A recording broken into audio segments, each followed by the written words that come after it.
পরে বাঙালি খুব আবেগপ্রবণ জাতি। যখন তার কোনো ভাই অথবা বোনকে হত্যা হতে দেখে, তার ফ্যামিলি, তার কেরিয়ার কোন দেশে আছে, কি অবস্থায় আছে, তার ভবিষ্যৎ জীবনকে হুমকির মুখে না কি হবে, সে সব কিছু ছেড়ে ভাই হত্যার বিচার এবং গণ অভ্যুত্থানের সাথে জড়িয়ে পড়ে। এটা 90 হয়েছিল, 71 হয়েছিল। কিন্তু এটা আমাদের জন্য দুঃখজনক ব্যাপার ছিল যে যারা মিডল ইস্ট কান্ট্রিগুলোতে আছে, যেহেতু সেখানে রাজবংশীয় শাসন, আন্দোলন সংগ্রাম করা সেখানে অ্যালাউড না, ফলত তাদের ওই আবেগের জায়গাটা ছিল, কিন্তু লজিক্যাল জায়গাটা আমাদের একটু ভিন্ন খাতে প্রবাহিত হয়েছিল। সরকার উদ্যোগ নিয়েছিল, সেখান থেকে আমরা 3টি ধাপের মধ্যে প্রথম ধাপে কিছু আমাদের ভাইদেরকে মুক্ত করতে পেরেছি। সেকেন্ড ধাপে আরেকটা কথা হয়েছিল, সেখানেও তাদের বিষয়ে আলোচনা হয়েছিল। কিন্তু যেটা তৃতীয় ধাপ, এটার মধ্যে একটি দুঃখজনক ঘটনা ঘটেছে। সেটা হলো হামিদ ভাই, ওনার ওয়াইফ একটু আগে কান্না করেছিলেন আপনাদের সামনে। ওনার 3টি সন্তান আছে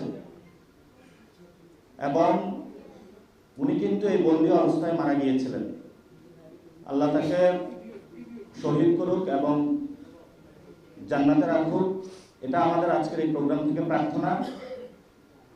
আমরা যতটুকু শুনেছি 5 তারিখে তাদের একটা রিলিজ হওয়ার ব্যাপারে লয়ারদের সাথে কথা চলতেছে, একটা সম্ভাবনা রয়েছে। তবে সেখানে একটি বিষয় হলো, ওই দেশ তাদের যে বিজয়, সেই উপলক্ষে তারা অনেক বন্দীদেরকে মুক্তি দিয়ে থাকে। এখানে বাংলাদেশ সরকার যখন তারা দেশে আসবে, যেহেতু তারা বিজয়ের মাসেই সরকার তাদেরকে নিয়ে আসতে চাচ্ছে, পুরো বাংলাদেশে এটা যাতে একটা উদযাপনের মুহূর্তে পরিণত হয়।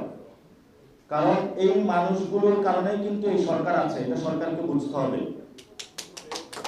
এবং এই মানুষগুলোর ফ্যামিলি এখানে অনেকে উপস্থিত হয়েছেন। বিভিন্ন রাজনৈতিক দল তাদের রাজনৈতিক কর্মকাণ্ডে ব্যস্ত ছিল, প্রত্যেকের কাজে ব্যস্ত ছিল। এই মানুষগুলো বাংলাদেশের সরকারি এমন কোনো দপ্তর নেই, এমন কোনো পলিটিক্যাল পার্টির অফিস নেই যেখানে হলো তারা হাজিরা দেয় নাই। সব জায়গায় আপনারা গিয়েছিলেন না?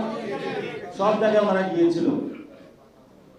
বর্তমান সরকার উদ্যোগ নিয়েছে, কিন্তু কিছু ব্যর্থতার জায়গা ছিল। সরকার আরো যদি উদ্যোগী হতো, তাহলে আমরা হামিদ ভাইকে হারাইতাম না। এবং তাদের যদি মুক্তিও হয়, তাদের ব্যবসা বাণিজ্য চাকরি জীবনের অনেক সহায় সম্বল ওই দেশে রয়েছে। ফলে সরকারকে আমরা আহ্বান জানাবো, ওই দেশের পররাষ্ট্র মন্ত্রণালয়ের সাথে কথা বলে তাদের জীবনের শেষ যে সম্বলটা রয়েছে, তাদের বাচ্চা রয়েছে, ফ্যামিলি রয়েছে, এগুলোর জন্য একটা ব্যবস্থা করে। এবং দেশে যখন ওনারা ফেরত আসবেন, তারা আমাদের জাতীয় বীর, এই বীরদের সংস্থাপন, কর্মের সংস্থান, ফ্যামিলি নিরাপত্তার দায়িত্ব এই সরকারকে নিতে হবে। কি আপনারা এটা সরকারের কাছে দাবি করছেন না? এবং ভবিষ্যতে যারা আমাদের প্রবাসী রয়েছে, এই প্রবাসীদের জনকল্যাণমূলক কাজে একটি সেল খুলতে হবে, যেই সেলটার মাধ্যমে কোথাও যদি আমাদের প্রবাসী ভাইয়েরা মারা যায়, তার লাশ আনতে দেরি হচ্ছে, কোথাও দালালদের চক্রে পড়ে তারা বিক্রি হয়ে যাচ্ছে, যাতে তারা প্রত্যেকটা ডিসি অফিসে দ্রুত রিপোর্ট করতে পারে। এবং সেই সেলটা যদি অ্যাক্টিভ থাকে, তাহলে এই বিদেশগামী যে সেক্টরটা রয়েছে, এটা বাংলাদেশের একটি বড় সেক্টর,